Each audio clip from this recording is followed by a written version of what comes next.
मैं आज आपको भैरव की सिद्धि के बारे में बताऊंगा।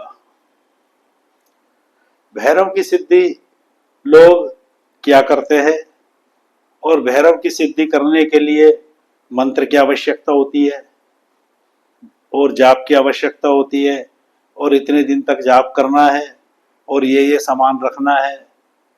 ये बड़ा लंबा एक प्रक्रिया होती है भैरव की सिद्धि के लिए। और 52 प्रकार के भैरव होते हैं, जैसे काल भैरव, स्वर्ण भैरव, दूधिया भैरव, बटुक भैरव। इस प्रकार से 52 भैरव होते हैं। 52 माताएं हैं, सिद्ध पीठ जो है माता के 52 है, तो 52 माता के साथ 52 भैरव रहते हैं। और जिनका भैरव तो एक ही है लेकिन उनके रूप अलग अलग है। 52 भैरव है, जिस प्रकार का रूप है उस प्रकार से ही वो काम करते हैं। तो भैरव की साधना लोग करते हैं, घूमा फिरा करते हैं भैरव की साधना के लिए।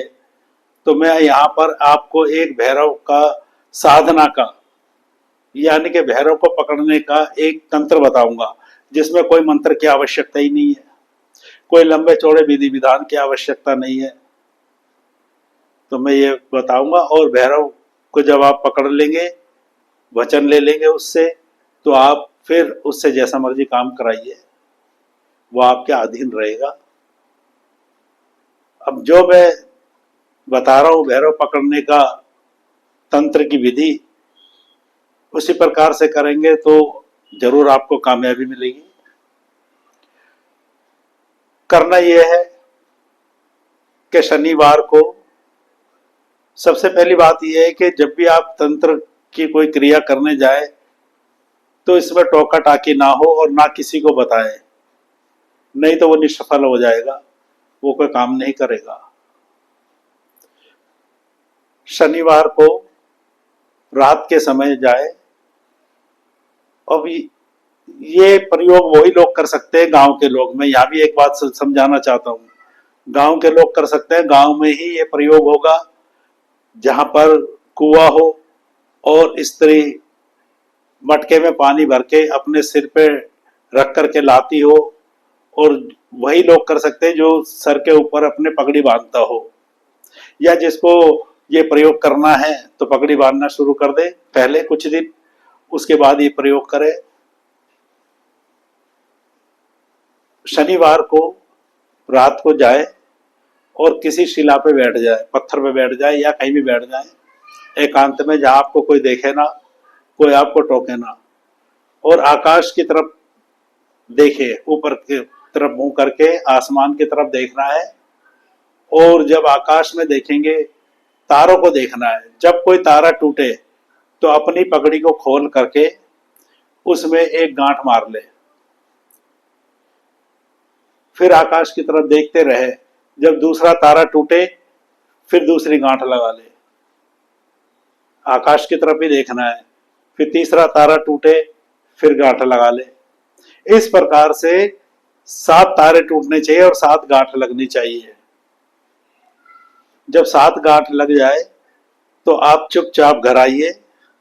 घर आने के बाद एक कंडा होता है, गाय के गोबर का हो, भैंस के गोबर का हो, दोनों में से कोई सा भी चलेगा, उसको सुलगा लीजिए। जब उसकी आग बन जाए, अंगारा बन जाए, तो उसके ऊपर गूगल डालिए और उस पगड़ी को गूगल की धुनी दीजिए।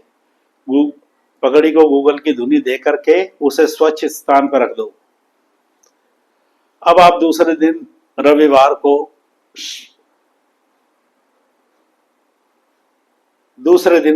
को जो है आप पनघट पे जाएंगे, जहां स्त्रियां पानी भरती है। मटके से कुआं होना चाहिए, कुएं से पानी निकाला और स्त्री जो है अपने सर के ऊपर मटका रख करके चलेगी।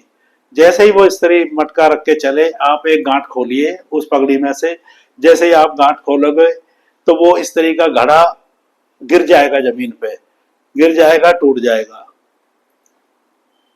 तो आपने देखना है कि ऐसा घड़ा टूटना चाहिए जो घड़ा तो टूट गया लेकिन उसका जो मुंह है, घड़े का मुंह है, वो साबुत रहे।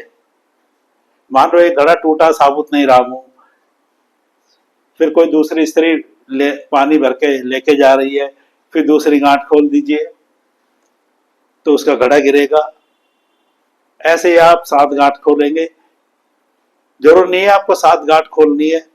अगर कोई घड़ा जब गिरे टूटे और उसका मुंह साबुत होए, बस आपने वो उसका मुंह ले लेना है घड़े का साबुत, और घड़े का मुंह लेकर के आप जाइए जहां पर शाम के समय गडरिए या जो भेड़ बकरियों को जो चराने वाले होते हैं ले जाते हैं और शाम को अपने घर पे आते हैं, तो आप रास्ते में बैठ जाइए चुपचाप, बिना रोक टोक के, किसी को पता नहीं होना चाहिए, किसी से बात नहीं करनी चाहिए, और बैठ जाइए। और सामने से भेड़ बकरियां आ रही हो तो जो घड़े का मुंह है साबुत, उसके अंदर से आप झांकिए, भेड़ बकरियों को देखिए।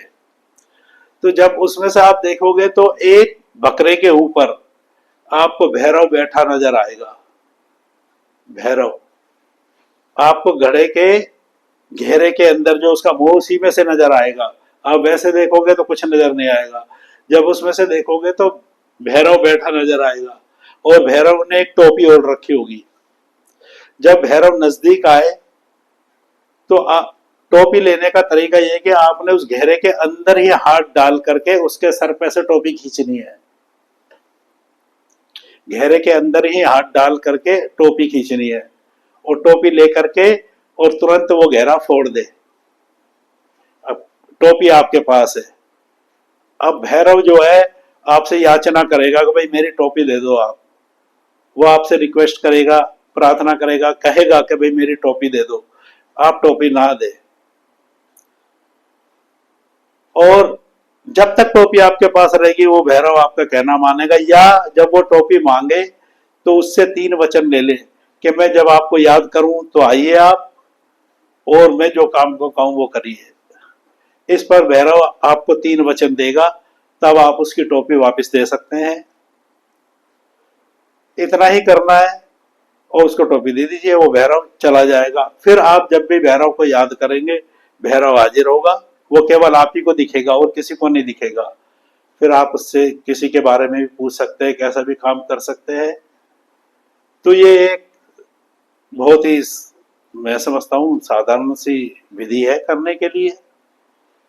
अब आप कोई भी करने वाला हो तो कर सकता है भाई इसको। मैंने इसको, इस विधि में कुछ भी नहीं छुपाया है, मैंने पूरा बता दिया है, और इसको करके आप लाभ उठाइए।